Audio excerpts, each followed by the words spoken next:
বৃষ্টি হলে গ্রামের মূল রাস্তায় জমে যায় হাঁটু জল। জমা জল পেরিয়ে যাতায়াত করতে হচ্ছে এলাকার কয়েক হাজার বাসিন্দার। তাদের অভিযোগ, স্থানীয় পঞ্চায়েত জমা জল নিকাশের বিষয়ে উদাসীন। এলাকায় নিকাশি নালার দাবি জানিয়েছেন বাসিন্দারা। তবে তেঘরি গ্রাম পঞ্চায়েতের প্রধানের প্রতিনিধি ভুটু শেখ বলেন, 149 ওয়ার্ডে ড্রেনের শিলান্যাস হয়েছে। প্রবল বৃষ্টির কারণে ড্রেনের কাজ শুরু হয়নি, কিন্তু বৃষ্টি ছেড়ে গেলেই ঠিকাদার কাজ শুরু করবে। কংগ্রেসের বিরোধী সদস্য বলেন, এই রাস্তা দিয়ে যেতে স্কুল, সাব সেন্টার, কিন্তু রাস্তার জমা জল বের করার জন্য কোনো নিকাশি নালা নেই বলে অভিযোগ। ফলে অল্প বৃষ্টি হলেই রাস্তায় হাঁটু জল জমে যায়। রাস্তার পাশে জমা জল বের করার জন্য অস্থায়ী পাইপ বসানো হলেও আবর্জনায় সেটা বন্ধ, ফলে সেই পাইপ দিয়ে জল যায় না। অভিযোগ উড়িয়ে দিয়ে প্রধানের প্রতিনিধি ভুটু শেখের দাবি, এলাকার মানুষের ফেলা আবর্জনায় অস্থায়ী পাইপটির মুখ বন্ধ হয়ে গিয়েছে, জল বের হতে পারে না। আমি খবর পেয়ে পঞ্চায়েত থেকে দ্রুত জমা জল নিকাশের ব্যবস্থা করেছি। কি চাইছেন তাহলে এখন? আমরা এখন রাস্তা করে চাইছি, রাস্তা, ড্রেন আর কি চাইছেন? দুটোই চাইছি। রাস্তাও করে নিব, ড্রেনও করে নিব, যাতে সবারই হয়, সুবিধা হয়। অঞ্চলে কি জানিয়েছেন এই অসুবিধা হয়েছে? হ্যাঁ, জানিয়েছিলাম। কি বলেছেন প্রধান? বলেছিল যে সেই ব্যবস্থা নিব, তো কই এখনো তো কিছু নেইনি। আপনার নাম? আমার নাম সাজমা খাতুন। বাড়ি কোথায়? বাড়িতে চলতে ফিরতে যেতে পারি না। এই আমি যে নামাজ পড়তে যাবো, তো নামাজ পড়তে যেতে পারি না। এবার তার সাথে এবার আমি কোথায় দিয়ে যাবো? আমাকে তো এখানে যেতে হবে, এই রাস্তাটা দিয়ে চলতে হবে। কি চাইছেন তাহলে এখন?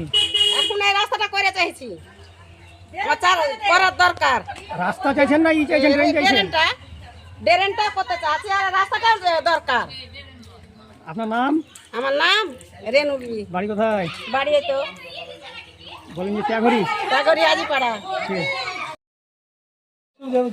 যাতায়াত করতে পারিনি, ওই যে নাচ করতে যাবো, নাচ করতে পারছি না।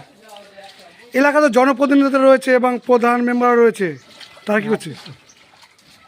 আছে তো, ওদের মতন কাজ করছে। কি চাইছেন এখন তাহলে রাস্তার ব্যাপারে? রাস্তার ব্যাপার এটা ভালো হলে ভালো, আমাদের ড্রেনটা হোক, রাস্তাটা একটু উঁচু হোক। আপনার নাম? আমার নাম পেশ করেছে। বাড়ি কোথায়? বাড়ি? বাড়ি আগে গ্রামের নাম কি? গ্রামের নাম তেঘরি আজিপাড়া। নম্বর ওয়ার্ডে যে 4 ডহর মোড়ে সেই রাস্তাটা বেহাল অবস্থা, খুব খারাপ।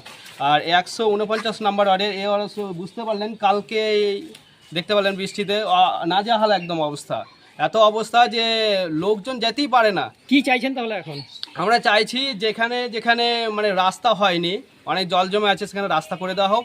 আর যেখানে যেখানে ধরো রাস্তা হয়েছে কিন্তু জল প্রচণ্ড বেড়েছে, তার ড্রেনের নিকাশটা করে দেওয়া হোক।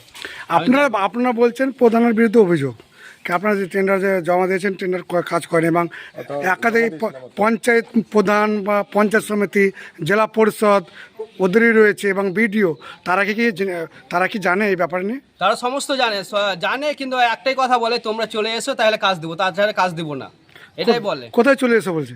চলে আসছে মানে টিএমসি দলে চলে এসো, তোমরাকে কাজ দেবো, তাছাড়া কাজ দেবো না। বলছেন কে? ওটা কে বলছেন? বলছেন যে যাকে জিজ্ঞাসা করা হচ্ছে তাকেই, যেমন যারা প্রতিনিধিকে জিজ্ঞাসা করছি তাও আমাদেরকে বলছে যে পঞ্চায়েত সমিতির একজনকে বললাম, মেম্বারকে বললাম, তো ও বলছে চলে এসো, মন্ত্রীর সঙ্গে দেখা করো, তারপরে তোমাকে সব কাজ দেওয়া হবে, তাছাড়া কাজ হবে না। এই যে আপনারা বারবার এই অভিযোগ করছেন নিকাশি ব্যবস্থা নিয়ে বা রাস্তার যে বেহাল অবস্থা,